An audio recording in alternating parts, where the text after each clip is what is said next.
waa'ee daangaa Oromiyaa fi ollootesii waa xiqqoo jechuuf barruu hayyuu siyaasaatii fi qondaalli adda bilisummaa Oromoo duraanii obbo Ibsaa Nagahootiin gurraan dhala torba bara 2025 barruu itti kan isin biraan geenyu ta'a.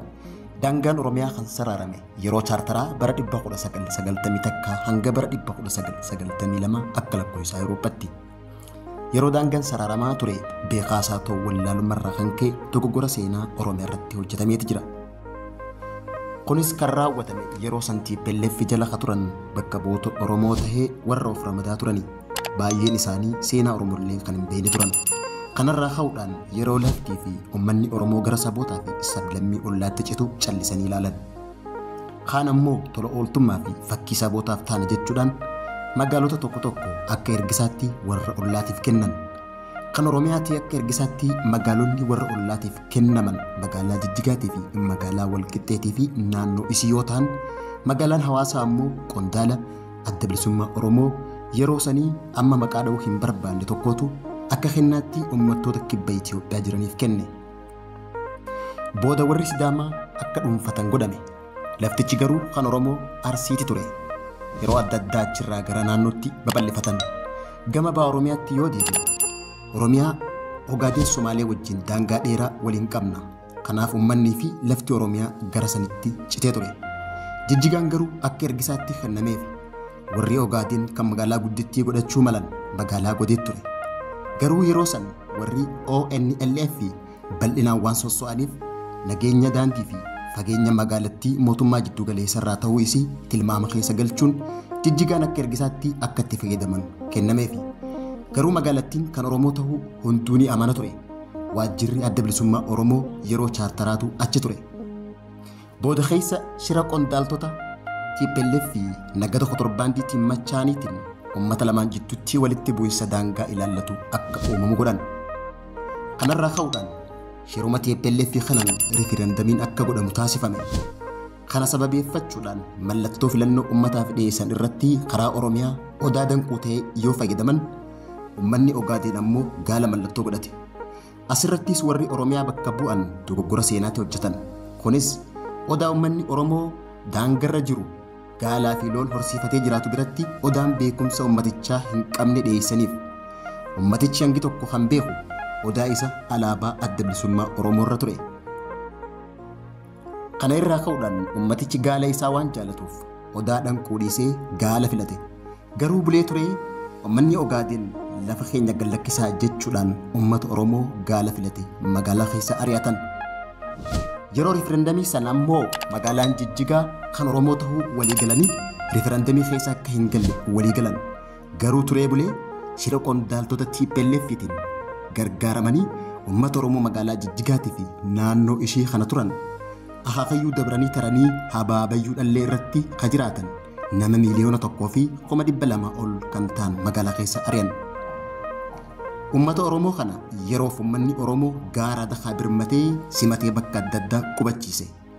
Kana booda kunoo maqaa Jijjigaa loqoda Oromoo Jijjigaa jedhu gara loqoda Somaalee Jigjigaa jedhanii moggaafatan. Walumaa jalaan hidhattoonni Ogaadeen liyyuu haayilii ja'amanii qondaaltota TPLFtiin leenjifamanii Oromiyaatti bobba'anii poolisii Oromiyaa irratti haleellaa deemsisan. Uummata baay'ee fixanii kaan buqqaasanii lafa Oromiyaa baay'ee dhuunfatan. Karaa tokko warri TPLF karoora Oromiyaa xiqqeessuuf itti fufuun karaa hundaan muranii warra ollaatiif kennuu itti fufan. Bulchitoota godinaallee maallaqaan jajaamsanii akka dabarsanii kennan godhan. Keessattuu bara Hassan Alii, Umaa Dammaqsaatii fi Muktaar Kadir lafti Oromiyaa baay'ee dabarfamtee kennamte. Bara Lammaa Magarsaa ammoo waa'ee Dirree Dhawaa, Shinniilee fi Cinaaqsan ilaalchisee poolisonni Oromiyaa gaafii dhiyeessinaan rakkoo warra kaanituu keessaa hin baane kanatti hin seennu haja'u deebii kan lammaan poolisota Oromiyaatiif. Kunis maal na dhibe kan jedhuuf keessaa qaba jechuudha. Dubbiin Dirree Dhawaa kan jalqabaa bara chaartaraa warri Isaa Somaalee ofiin jedhan magaalaa Dirree Dhawaa keessatti alaabaa Jabuutii dhaabbatan. Achumaan uummanni Oromoo Dirree Dhawaa jiru bahee alaabicha buqqaasee jaratti achi ari'ate. achumaan Jabuutii keessaa baqatummaan ka jiraatan Oromoota kuma baay'ee ari'achuudhaan warra duraan dhiisatti heerumanallee ajjeesuun kaan qaluudhaan kuma baay'ee uummanni addunyaa birmatee fi gara biyyaatti deebisanii qubachiisan. Jidduu kanatti yeroo san adda bilisummaa Oromoo baa keessatti akka gaarii sosso'aa waan tureef daandii baaburaa fi makiinaa cufuudhaan akka homtuu Jibuutii hin seenne godhan. Achumaan uummanni Jibuutii fincila kaase. Poolisoonni keellaa eegan hundi keellaa gadhiisanii Jibuutiin waan garagaraa Oromiyaa irraa argattu yeroo dhaban jaarsummaa uummata Oromootti ergatanii sangaa adii uffata adii itti uwwisanii Oromoo kadhatanii araarri bu'e. Durumaanuu shira hooggantoota wayyaanee waan tureef dirree dhawaan federaala jala gale. Saboonni achi jiran dabareen akka bulchan galiin achii galu garuu kan federaalaa akka ta'u godhan. Mootummaan federaalaa lafa akka hin qabne osoo beekamuu eega warri Ogaaden Somaalee kaayyoon isaanii kaayyoo Somaalee guddittii gama Ziyaad Barreeffaan hoogganamaa turte ijaaru ture. Somaaleen hanga Mojoo fi sulula guddaa Itoophiyaa qaxxaamuree deemu gadhuunfachuu barbaadu. Kun ammoo kaayyoo Somaalee guddittii ijaaramee hoogganamaa kan ture ONLF jedhama. Hoogganaan dura ta'aa kan ture miseensa humna galaanaa Ziyaad Barree Admiraal Muhammad Adamiin kan hoogganamu ture. Ammas yeroo ta'e nama biyya Itoophiyaa dhalateenii miti ONLF kan hoogganamu. Kaayyoon Ziyaad Barree san of keessaa qabu lammii Ogaaden kan ta'e ammoo Dr. Doolal kan ja'amu ture. Miseensa hojii raawwachiiftuu isaanii ture. Garuu kaayyoon Ogaaden Itoophiyaa irraa fottoqu hin deeggaru ture. Somaaleen Ogaadenii fi Oromoon obbolaadha jedhu ejjennoo jiru kan of keessaa qabu ture.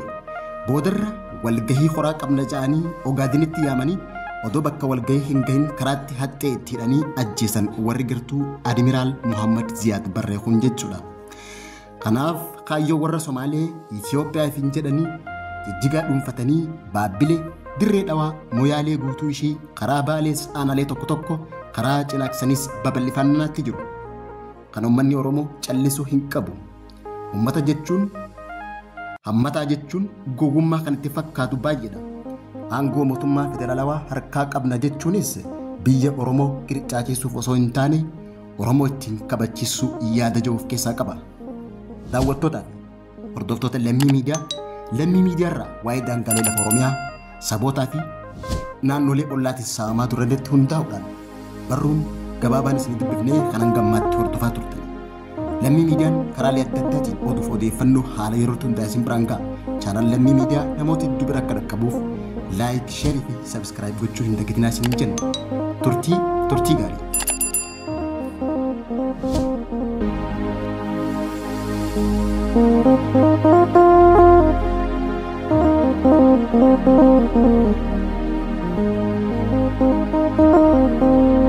Thank you.